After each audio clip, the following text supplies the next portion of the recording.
रात्रीचे 8 वाजत आले होते. सकाळपासून 3 महत्त्वाच्या मीटिंग अटेंड करून प्रशांत थकून गेला होता. समोरच्या लॅपटॉपच्या स्क्रीनवर त्यानं परत एकदा नजर फिरवली आणि तो स्विच ऑफ केला. लंच बॉक्स सॅकमध्ये टाकून त्यानं खिशातून मोबाईल बाहेर काढला आणि निघायच्या आधी शेवटचे एकदा व्हॉट्सॲप मेसेज चेक करायला सुरुवात केली आणि तो उडालाच. शेवटचा मेसेज सविताचा, त्याच्या बायकोचा होता. मी दुपारपासून फोन लावते, पण तो आउट ऑफ कव्हरेज एरिया येत होता. कुठल्या एरियात होतास? शेवटी कंपनीच्या लँडलाईनवर फोन लावला तेव्हा तू मीटिंगमध्ये आहेस असं समजलं. बरं, ते जाऊ दे. आईचं अचानक अपेंडिक्सचं ऑपरेशन झाल्यामुळे मी औरंगाबादला जात आहे. कधी येईन हे आत्ताच सांगू शकत नाही. तर मी काय सांगते ते नीट लक्षात ठेव. टेबलवर रात्रीचं ताट वाढून ठेवलं आहे, ते जेवायचं. बायको नाही म्हणून लगेच बाहेर चरायला जायची गरज नाही. गॅसवर दूध तापवून ठेवलं आहे, ते रात्री फ्रीजमध्ये टाक. आणि महत्त्वाचं म्हणजे लवकर झोप. टी व्हीवर रात्रभर नको ते चॅनल बघत बसू नकोस. मी सकाळी पुन्हा फोन करते. आता बायकोचं माहेरी जाणं म्हणजे त्यात जगावेगळं ते काय, किंबहुना माहेरी न जाणं हे मात्र आश्चर्याचं असू शकतं. नाहीतरी आजकालच्या मुली दिवसातून 4 वेळा तरी आईशी मोबाईलवरून अर्धा तास बोलत असल्यामुळे माहेरी असल्यासारखंच असतात. पण प्रशांतच्या बाबतीत अगाजे घडलीची नाही. ते आज घडलं होतं. लग्न झाल्यापासून कधीही माहेरी न गेलेली सविता आज पहिल्यांदाच एकटी माहेरी गेली होती. तशी ह्यापूर्वीही ती माहेरी गेली होती, पण प्रत्येक वेळी तो बरोबर असायचा. प्रशांतनं तो मेसेज सविताचाच आहे ना याची पुन्हा पुन्हा खात्री करून घेतली आणि मोबाईल बंद करून खिशामध्ये सरकवला. अचानक त्याला आता मोकळं वाटायला लागलं होतं. कमीत कमी 2 दिवस तरी तो आता आकाशातला उडता पंछी होता. ऑफिसमधून यायला उशीर का झाला हे त्याला आता कुणी विचारणारं नव्हतं, की शेजारच्या मराठे मॅडमशी इतका वेळ गप्पा मारण्याची काय गरज होती असं कुणी खडसावणारं नव्हतं. आणि मुख्य म्हणजे कित्येक महिन्यानंतर सध्या आणि पाटल्या या जिगरी मित्राबरोबर त्याला 2 दिवस जीवाची मुंबई नाही, पण निदान जीवाचं पुणं करता येणार होतं.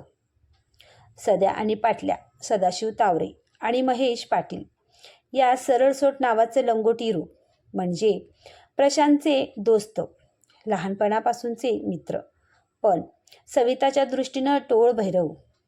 त्यात पाटल्या हैदराबादी बिर्याणी बनवण्यात स्पेशालिस्ट. पाटल्या, उद्या सध्याला घेऊन घरी ये. उद्या तुझ्या हातची हैदराबादी बिर्याणी खायची आहे. खूप दिवस झाले. सविता पहिल्यांदाच माहेरी गेली. उद्या फुल डे एन्जॉय करू, नो एक्सक्यूज. प्रशांतनं पाटल्याला फोनवरूनच ऑर्डर कम सूचना दिली आणि फोन बंद केला. बाहेर येऊन त्यानं गाडी स्टार्ट केली आणि तो घरी निघाला. रस्त्यावरची ट्रॅफिक आज त्याला वैताग आणत नव्हती की येता येता मंडईतून मेथीची पेंडी न विसरता घेऊन या, अशा बायकोनं दिलेल्या ऑर्डरचं डोक्याला टेन्शन नव्हतं. मनाचं स्वातंत्र्य म्हणजे काय याचा तो आज सुखद अनुभव घेत होता. चौकातल्या पानठेल्यावर बऱ्याच दिवसानंतर तो थांबला आणि कधी नव्हे ते त्यानं अख्खं सिगारेटचं पाकिट विकत घेतलं. तशी तो सिगारेट मित्राबरोबर कधीतरच सिगारेट ओढायचा, पण सवितानं सिगारेट जवळ तरी मी लांब अशी तंबी दिल्यापासून त्यानं तीही बंद करून टाकली होती. प्रशांत घरी पोचला. रात्रीचे 9 वाजून गेले होते. त्याला फारशी भूक नव्हती, पण बायकोने मेसेज ठेवल्यामुळे त्यानं टेबलावर ताट कसंबसं संपवलं आणि तो बेडरूममध्ये आला. सवितानं रात्रभर टी व्ही बघत बसू नका असं बजावलं होतं, पण तोच दिवसभराच्या मीटिंगमुळे कंटाळा होता. त्यामुळं 2 मिनिटं त्यानं न्यूज बघितल्या आणि टी व्ही बंद करून टाकला.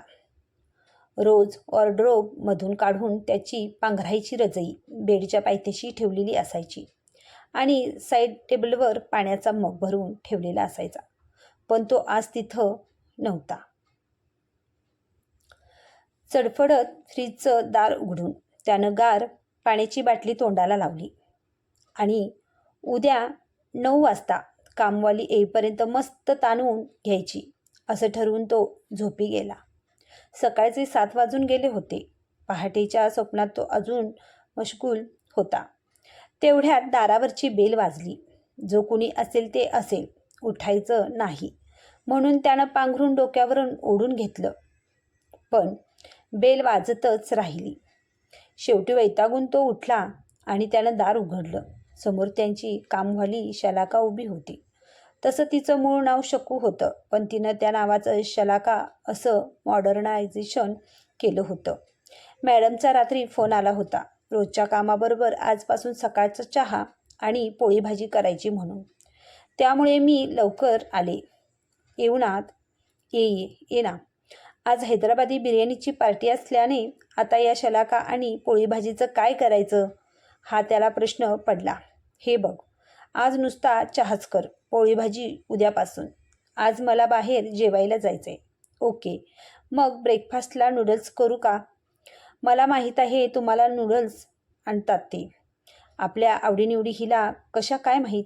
तो काही बोलणार इतक्यात त्याच्या मोबाईलची रिंग वाजली. तो सविताचा कॉल होता. सविता डिअर, कशी आहेस? आईची तब्येत काय म्हणते? अचानक काय झालं? प्रशांतनं प्रेमानं चौकशी केली. आई ठीक आहे, पण मला सांग, ती कामवाली शलाका आली का? मी तिला रोज पोळी भाजी करायला सांगितलं आहे. कणकेचा डबा मोठ्या शेल्फवर खाली डाव्या बाजूला आहे. कणिक मोजून दे. ह्या बायका फार वेस्ट करतात. अगं, पण मी आज सध्या आणि पाटल्याला घरी जेवायला बोलावले.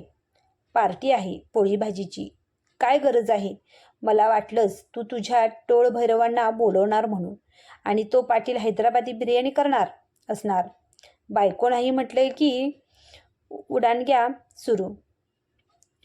आजच्या पुरत ठीक आहे, पण उद्यापासून बाहेरचं खायचं नाही आणि फालतू पैसे खर्च करायचे नाही. शलाका करून देत जाईल. आणि हो, काम झाले की तिला दुसरी कामं सांगायची नाहीत. जाऊ द्यायचं. ती जरा आगाऊच आहे. तसा तिचा आगाऊपणा मगाशी त्याला दिसलाच होता. आणि सांगायचं राहिलंच. अंघोळ झाली की न विसरता गिझरचं बटन बंद करायचं. मागे बायको नाही आहे बटन बंद करायला. हमासच्या रॉकेटसारखे एकामागून एक बॉम्बगोळे त्याच्यावर पडत होते. पण निदान आजच्या बिर्याणी पार्टीचा किमा तरी झाला नाही याचं त्याला हायसं वाटलं. ओके डिअर, सगळं मान्य, ॲग्रीड. पण सवी, खरंच तुझी उणीव फार जाणवते. काही नाही, नुसतं गोड बोलायचं आणि करायचं तेच करायचं. सवितानं फोन कट केला. ठरल्याप्रमाणे सध्या आणि पाटल्या वेळेवर आले. पाटल्या सगळी तयारी करून आला होता. झणझणीत हैदराबादी बिर्याणीवर तिघांनी यथेच्छ ताव मारला आणि सविता परत येण्याच्या आत एखाद्या फार्म हाऊसवर ओली पार्टी करण्याचं फायनल करून ते निघून गेले. जाता जाता सध्यानं सिगारेट पण पिणं आरोग्याला हानिकारक आहे याची प्रशांतला आठवण करून देत सिगारेटचं राहिलेलं पाकिट आपल्या खिशात घातलं. 4 वाजत आले होते. आता 2 तास मस्तपैकी आडवं व्हायचं असा विचार करतोय. तोपर्यंत पुन्हा मोबाईलची रिंग वाजली. गेले का एकदाचे टोळभैरव का पडलेत लोळत.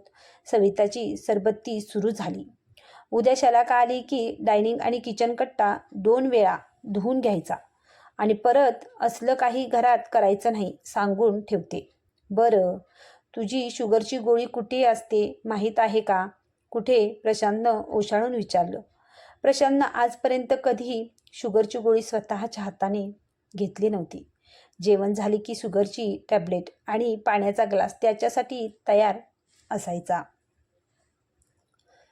बेडच्या डाव्या साईड टेबलच्या ड्रॉवरमध्ये असते. आता लगेच घे आणि रोज घ्यायची लक्षात ठेव. प्रशांतनं थँक्स म्हटलं आणि आता मी थोडा वेळ झोपणार आहे असं सांगून फोन ठेवून दिला. 6 वाजता झोपेतून उठेपर्यंत व्हॉट्सअपवर सविताचे आणखी 3-4 मेसेज येऊन पडले होते. तुला चहा करता येत नाही, मला माहीत आहे. शेजारच्या शोभाताईंना मी सांगितलं आहे, त्या पाठवून देतील. तू जायची गरज नाही. चौकातल्या पेशवाई डायनिंगकडे मी रात्री 9 वाजताची खिचडी आणि दही याची ऑनलाईन ऑर्डर दिली आहे. त्यांच्याकडे होम डिलिव्हरीची सोय आहे. कुलूप लावून भटकायला जाऊ नकोस. उद्या ऑफिसला जातानाच्या कपड्याची जोड तुझ्या कपाटात वरच्या बाजूला आहे. सगळं उचकत बसू नकोस आणि माझ्या कपाटाला अजिबात हात लावायचे नाही. तिच्या प्रत्येक वाक्यात दमदाटीचा आणि अवखळपणाचा आविर्भाव असला तरी प्रशांतला आता तिच्या शब्दाशब्दामधून त्याच्याबद्दल वाटणारी काळजी आणि ओसांडणारं प्रेम जाणवायला लागलं होतं. तिच्या वाचून आपण शून्य आहोत असं आता त्याला वाटायला लागलं होतं. रात्री कंपनीतल्या सुहासबरोबर एखाद्या मल्टिप्लेक्समध्ये इंग्रजी मूव्ही बघायला जायचं त्यानं सकाळी ठरवलं होतं, पण सवितानं रात्रीचं जेवण बुक केल्यामुळे त्याला ते कॅन्सल करावं लागलं. रात्र झाली होती. त्याला आता कंटाळा यायला लागला होता. आज वर्ल्ड कॅम्पमध्ये भारत पाकिस्तान क्रिकेट मॅच आहे हे त्याला आठवलं आणि त्यानं TV ऑन केला. पण मॅचमध्ये त्याचं लक्ष फारसं लागत नव्हतं. तो मॅच बघत असला की कांदे पोहे आणि वाफाळलेल्या चहाचा कप न सांगता समोर यायचा. एक एक आठवण त्याला आणखी बेचैन करत होती. शेवटी समोरची मॅच रंगात आलेली असतानाही त्यानं TV ऑफ करून टाकला. बरोबर 9 वाजता जेवण आलं. थोडा वेळ इकडे तिकडे करून त्यानं जेवण आटोपलं आणि कपाटातले एक पुस्तक चाळत तो बेडवर आडवा पडला. 10 वाजून गेले होते. शेजारी सविता नव्हती. कंटाळून त्यानं पुस्तक बंद केलं. उठून कपाटातलं पांघरून काढण्याचंही त्याच्या जीवावर आलं होतं. झोपायचं म्हणून त्यानं लाईट स्विच ऑफ केली आणि तेवढ्यात मोबाईलवर मेसेजचा बीप वाजला. सविताचा मेसेज होता. झोप येत नाही का? औषधाच्या डब्यात झोपेची गोळी आहे, ती घे. आणि पुढे एक छानसा स्माइलिंग मोजो टाकला होता. प्रशांतनं मोबाईल उचलला आणि टाईप केलं, माझी झोपेची गोळी औरंगाबादला गेली आहे. उद्या ती गोळी घेण्यासाठी औरंगाबादला येतोय. कथा कशी वाटली हे कमेंट करून सांगा आणि आवडली असेल तर लाईक करा. चॅनलवर नवीन असाल तर सबस्क्राईब नक्कीच करा. धन्यवाद.